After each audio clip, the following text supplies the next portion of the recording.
April 12, 1976, Clifford Floyd, the victim, was making his regular Monday afternoon rounds through the Fowlsdown area of Bainbridge, Georgia, collecting weekly insurance premiums. 5 weeks earlier, Joseph Thomas and Ivon Stanley had been overheard talking about robbing the insurance man because they needed some money. About 1 month prior to the murder, they were again overheard by a different person discussing the planned robbery. The two agreed that after the robbery they would have to get rid of him because he will tell who we are. Subsequent events are described from Thomas' statements. On April 12, Floyd came by Thomas' house to collect a premium. When he left, Thomas sent a friend over to Stanley's house to tell Ivon to come over to my house. Stanley came straight on over. And I told him, I asked him, I said you can get the insurance man if you want him. Stanley ran from Thomas' house and caught up with Floyd. On a pretext, he persuaded Floyd to return to the Thomas residence. Stanley was armed with a .22 caliber pistol which Thomas had just given him. When Thomas came out of the house, Stanley had already pulled the gun on Floyd, emptied his pockets and told him not to move and not to say anything.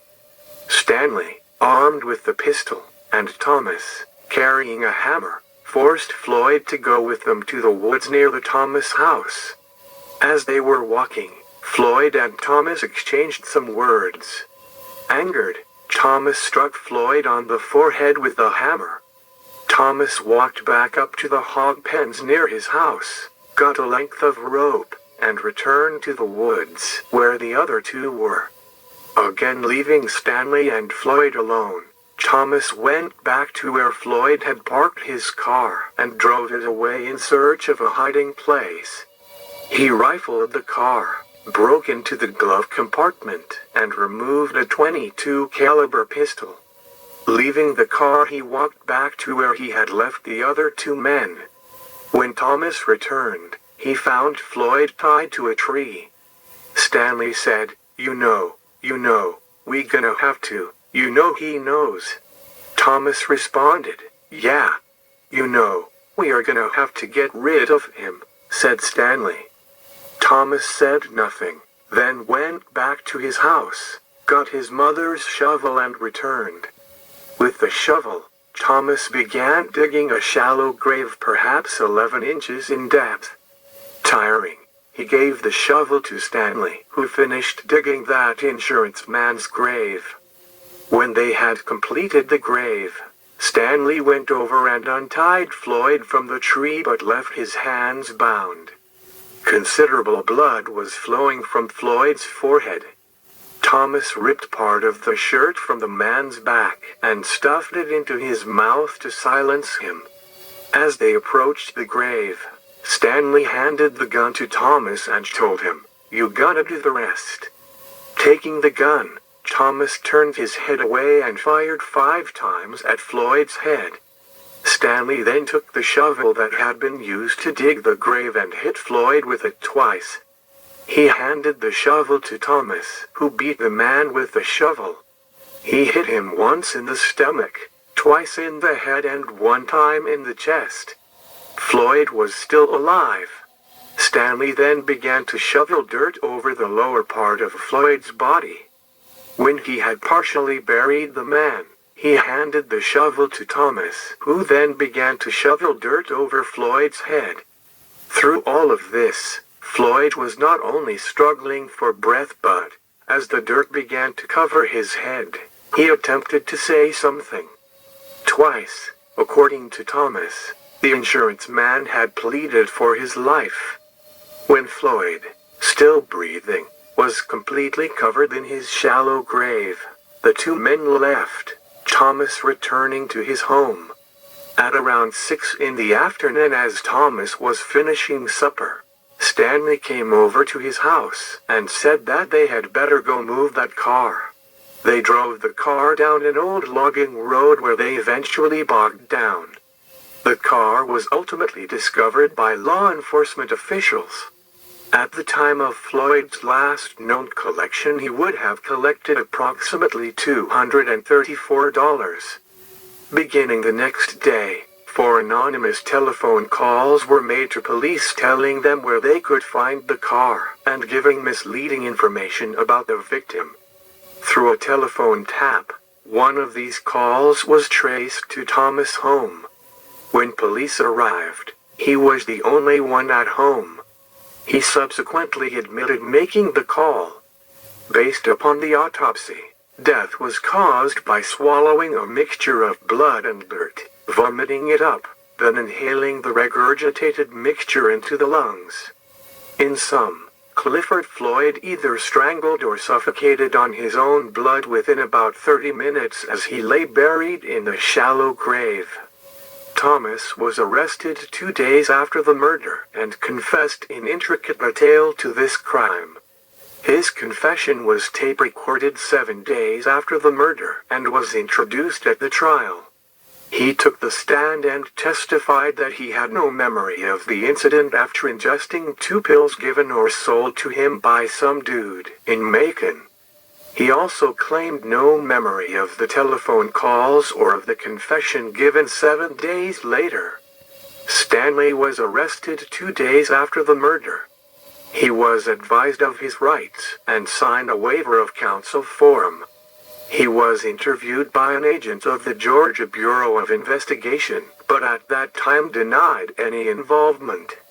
3 days later, Stanley was again interviewed. He had not then consulted a lawyer.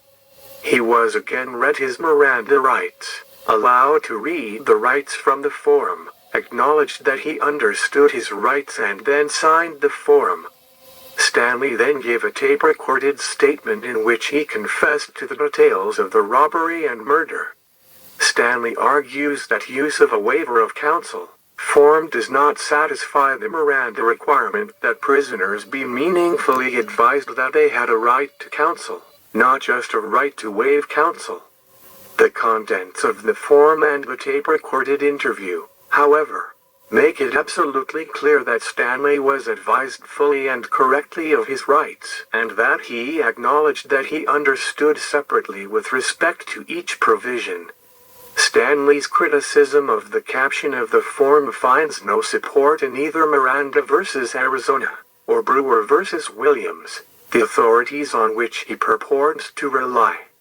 The record strongly supports the district court's conclusion that Stanley was thoroughly advised of his right to consult with an attorney before making any statement, and that he understood his rights and was willing to make a statement freely and voluntarily.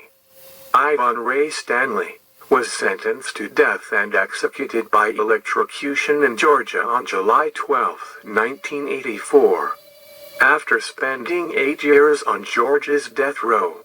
On the day of his execution, the warden has entered the execution chamber at this time, approaching the microphone, and is in the process of briefing all witnesses to remain quiet and to avoid any unnecessary movements. He is also advising them that medical assistance is available if needed. The warden is in the process of advising all witnesses that we will now proceed with the court-ordered execution of Ivon Stanley Mickey. The execution team is in the process of escorting the condemned into the execution chamber. He is walking, unassisted, walked straight to the chair, and has seated himself in it. One of the execution team members is now in the process of securing the back strap. The other members are in the process of securing the arm straps and leg straps. Both arm straps are secure at this time. They are still in the process of securing the leg straps. At this time, the condemned has been secured in the chair. He is not moving. He is just sitting there very passively staring out at the witnesses. The superintendent has afforded the condemned an opportunity to make a last statement. He has declined to make a last statement. Ivon Ray STANLEY is afforded the opportunity for prayer. He declined this also.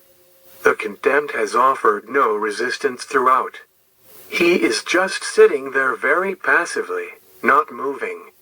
The leg band has been secured to the condemned man's right leg, and also the headset has been secured to his head.